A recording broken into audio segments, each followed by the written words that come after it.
Highway Vijayawada highway NH65. So రెండు రాష్ట్రాలను కలుపుతుంది.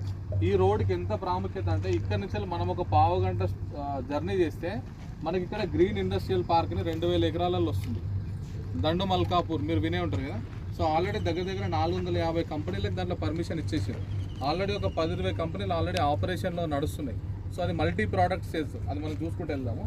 సో అక్కడ వచ్చే ఎంప్లాయ్మెంట్ దాని గురించి నేను ఎందుకు ఇన్ డీటెయిల్గా పోవట్లేదంటే మనం డైరెక్ట్ దాన్నే చూస్తాం ఇప్పుడు వెళ్ళి. సో ఆ ప్రోడక్ట్కి ఆ ఇండస్ట్రియల్ సేల్స్కి మనం హార్డ్లీ 15 మినిట్స్ ఉన్నాం. లేదు సార్ దానికంటే బిఫోరే నాకు బాటా సింగారం దాటంగానే లెఫ్ట్ సైడ్లో ఇప్పుడు ఫ్రూట్ మార్కెట్ అక్కడి నుంచి ఇక్కడ షిఫ్ట్ అయింది తెలుసు సార్. కొత్త దానికి పక్కనే మీకు లాజిస్టిక్ ట్రక్ పార్క్ వచ్చింది. అంటే ఎట్ ఏ టైం ఒక 500 లారీలు కానీ ట్రక్కులు కానీ ఆగుతాయి.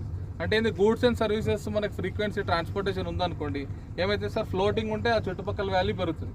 భూమి ఉంది సార్, ఈ భూమి వాల్యూ మనకి హైటెక్ సిటీలో ఒక రకంగా ఉంటుంది, కూకట్పల్లిలో ఒక